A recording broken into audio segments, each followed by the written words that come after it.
Hey ho! It's me again, back for episode 9 in the old e-bike build. And what's happening this week? I got some woes with the old the rear wheel. I had to make some spacers. Couldn't find any, couldn't buy any. So I had to make some, so I'll show me making some spacers. I got a few things coming in the post. I've always got stuff coming in the post. What else is there? I might go over a couple of the things that I would have changed if I knew what I knew now, what I knew then. If I knew now what I knew then, what I knew now, what? You know what I mean anyway. If I could go back in time, I'd change a few things. Actually, let's see if I can go back in time. Hey, tell you what, I wouldn't advise going back in time. It's not good. Anyway, let's get on with the video. Ahoy!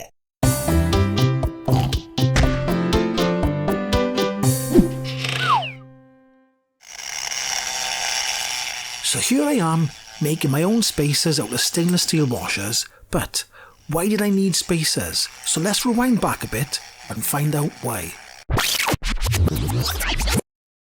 So here we are. You can see that the swing arm is touching the freewheel. I put the freewheel on the motor, put the motor in the swing arm, and the swing arm is actually pushing against the freewheel.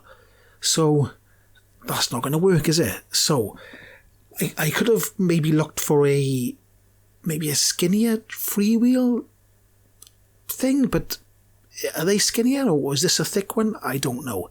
Anyway, so what I did then was I went online to look if I could get a spacer which is for this axle, and this axle is 10mm on the flats and 16 on the threads. And have a guess what? You can't find them. Well, I could find them in I think it was Vector Bikes said they might do them, but they won't send out little tiny things like that to the UK. So the only other option was to make my own. So all the ones I looked at were either a little bit too thick, or the width-wise was 12mm instead of 10mm. So I went on eBay, bought some 10mm penny stainless steel washers, which I think were 2.5mm thick, and then I got the Dremel out.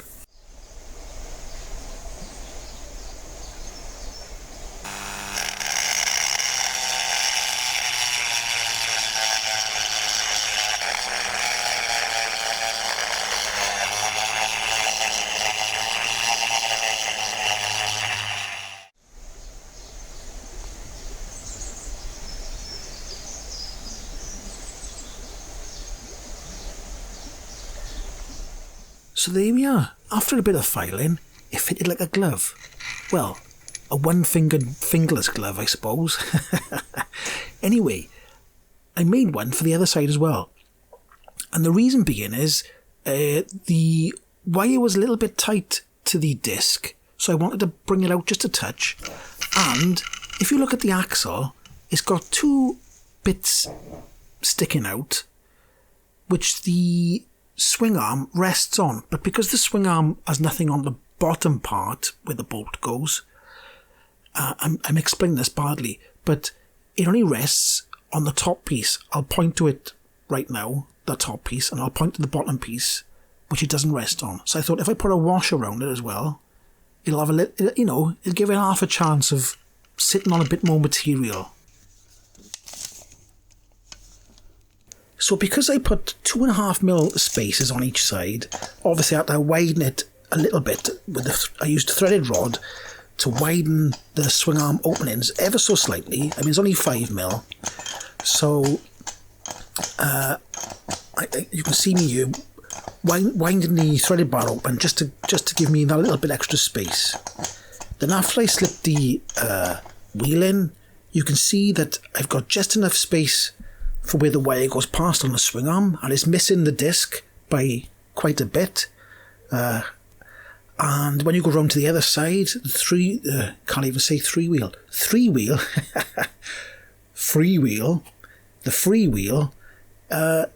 is missing that as well. So it all turned out groovy. Hooray.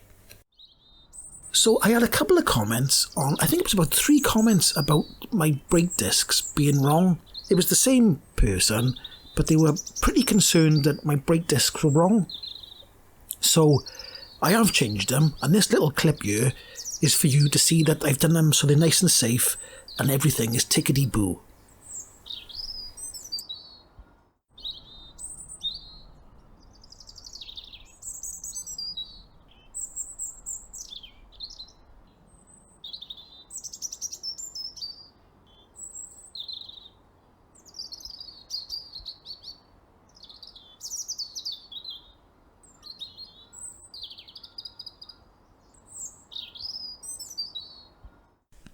So I did say that I bought some new parts, and I ordered these from well, you can see it's from a leak because it's got a leak written on it.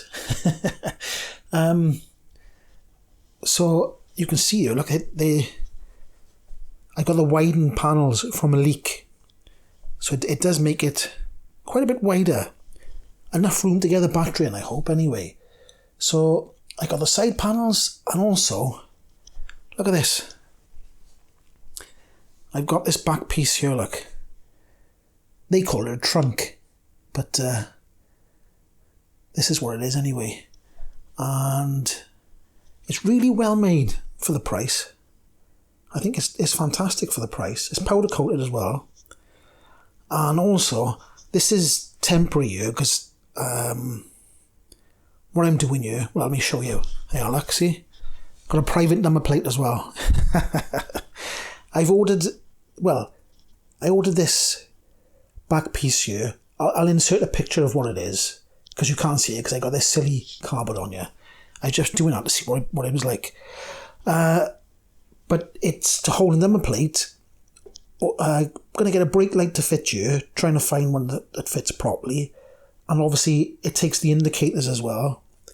And the indicators have got to be in the back over 180 millimeters width apart, but this is 20.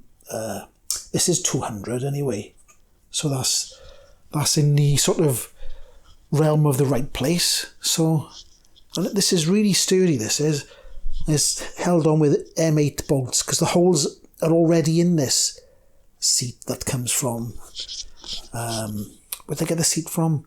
Vector bikes.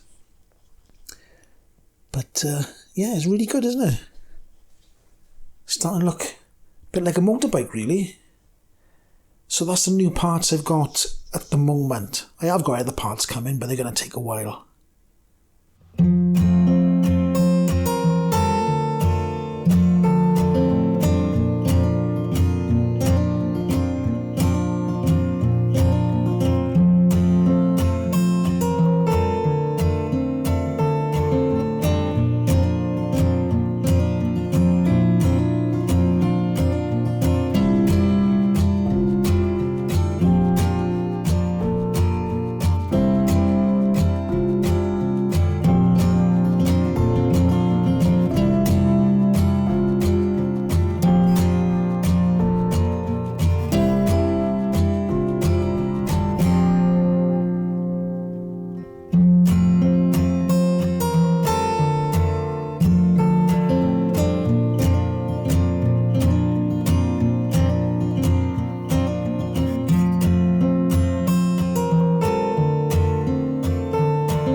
So there you go. The Starlet tool makes life simple.